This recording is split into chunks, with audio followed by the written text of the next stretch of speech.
Space K is a mnemonic to help you remember the gram-negative organisms that require double antibiotic coverage: Serratia, Pseudomonas, Acinetobacter, Citrobacter, Enterobacter, and Klebsiella. These organisms are often resistant and carry high mortality risk, so they need combination therapy from the start. Know the most common organisms by sight. These appear repeatedly on exams. Early onset sepsis.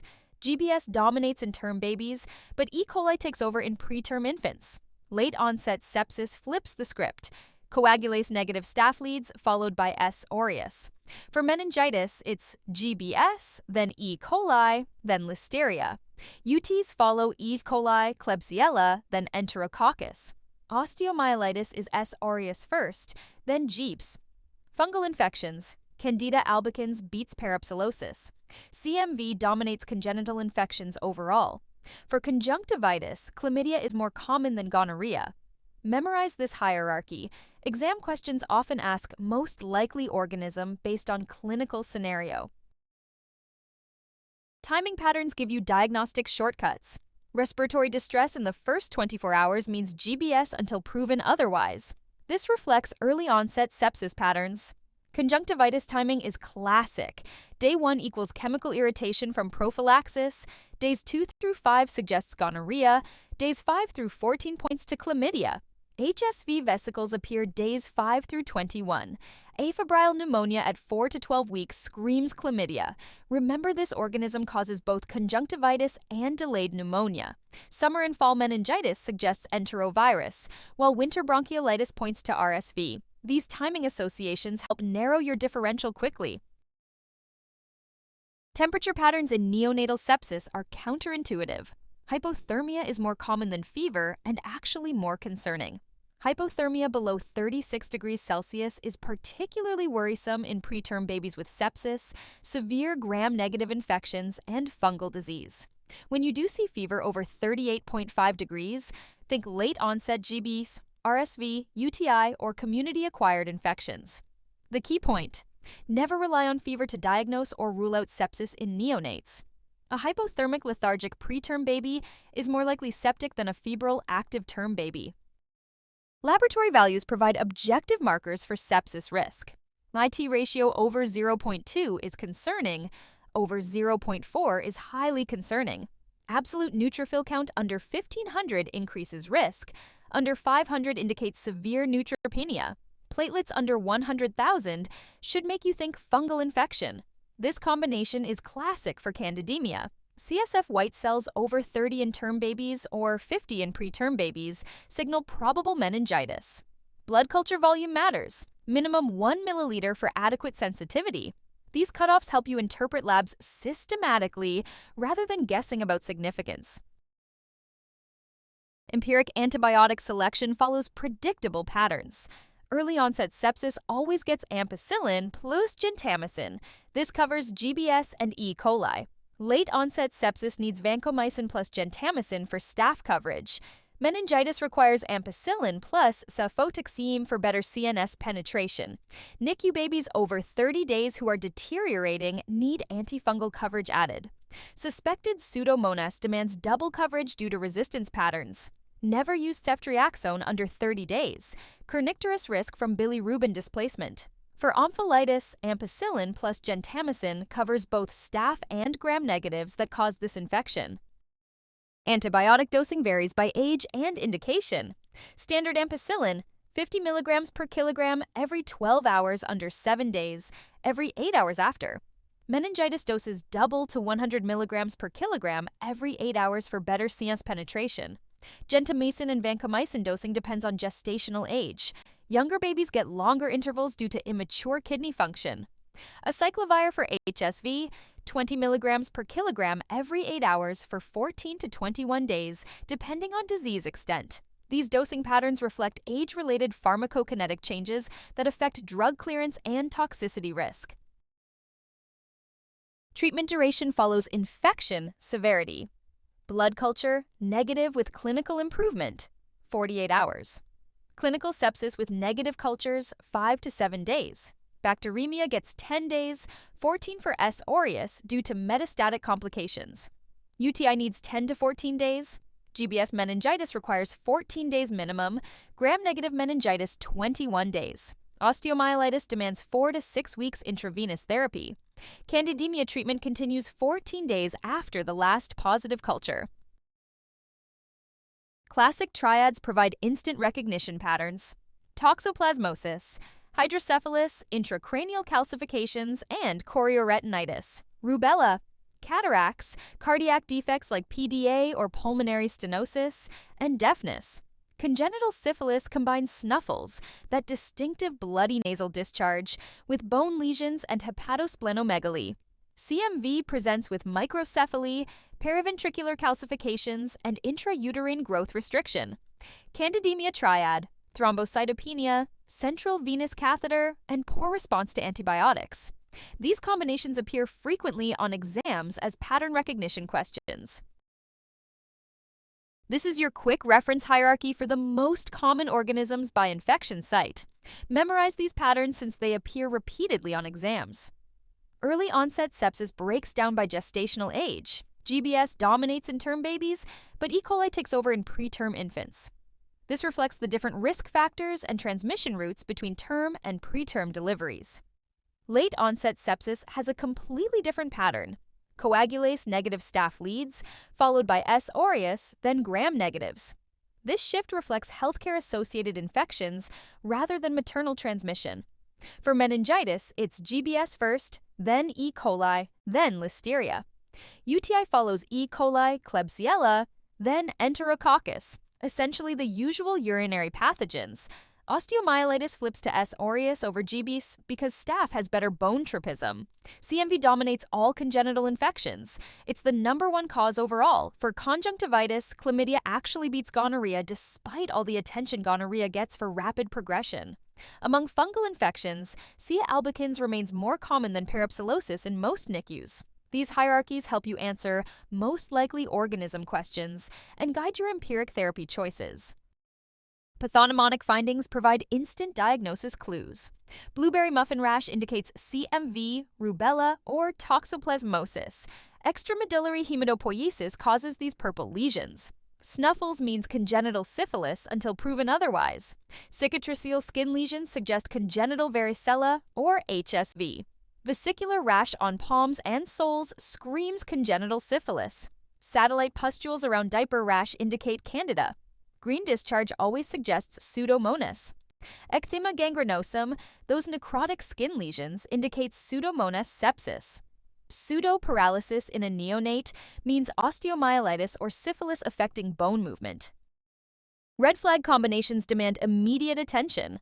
Preterm plus hypothermia equals sepsis until proven otherwise. Maternal fever with rupture of membranes over 18 hours creates high GBS risk. Summer myocarditis suggests enterovirus. Afebrile pneumonia at 6 weeks points to chlamydia. Thrombocytopenia with central catheter screams fungal infection. Seizures with meningitis makes you think E. coli or other gram-negatives. Poor antibiotic response should trigger fungal considerations. Multiple negative cultures in a sick baby suggests viral etiology. These patterns help you pivot your diagnostic thinking when initial approaches aren't working. Clinical decision rules guide management. Lumbar puncture in late-onset sepsis is always indicated. LP with sepsis under 72 hours requires individual assessment. Don't get urine cultures in early-onset sepsis since it's hematogenous spread. Repeat blood cultures if cons grows. Remove central catheters with candidemia when possible. Always do eye exams with candidemia. Get chest x-rays with respiratory symptoms. Obtain cultures before antibiotics ideally, but don't delay treatment. Board question patterns are predictable. Most common cause questions usually answer GBS or E. coli. Preterm plus thrombocytopenia suggests candida. Maternal primary infection questions involve CMV, toxoplasmosis, or syphilis. Timing questions test your knowledge of diagnostic windows. Treatment duration questions require memorizing the standard durations. Prophylaxis questions cover GBS, HBV, HIV, and RSV prevention. Isolation questions test precaution categories. Risk factor questions typically answer prematurity. High-yield prevention facts are testable.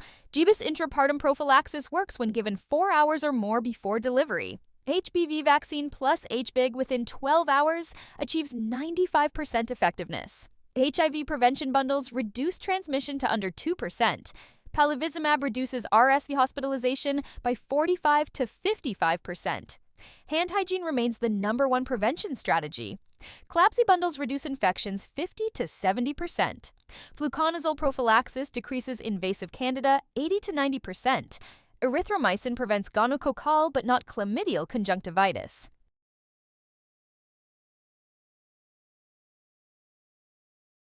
A 1-day-old term infant presents with respiratory distress, temperature instability, and poor perfusion. The maternal history is significant for prolonged rupture of membranes for 22 hours.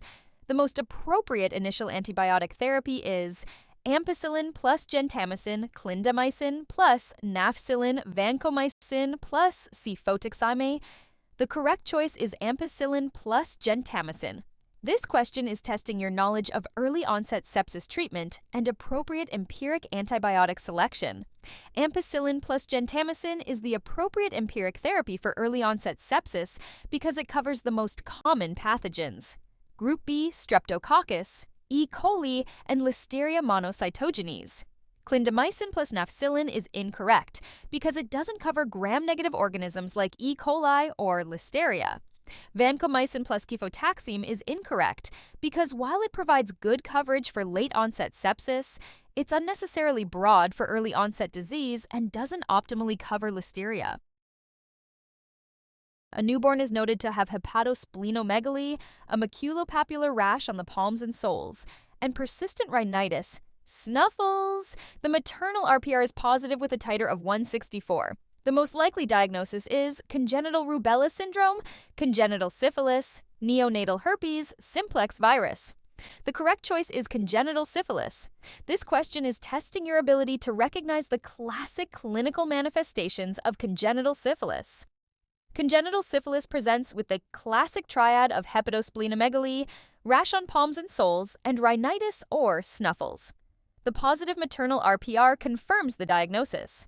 Congenital rubella syndrome is incorrect because it typically presents with cataracts, cardiac defects, and hearing loss rather than the described symptoms.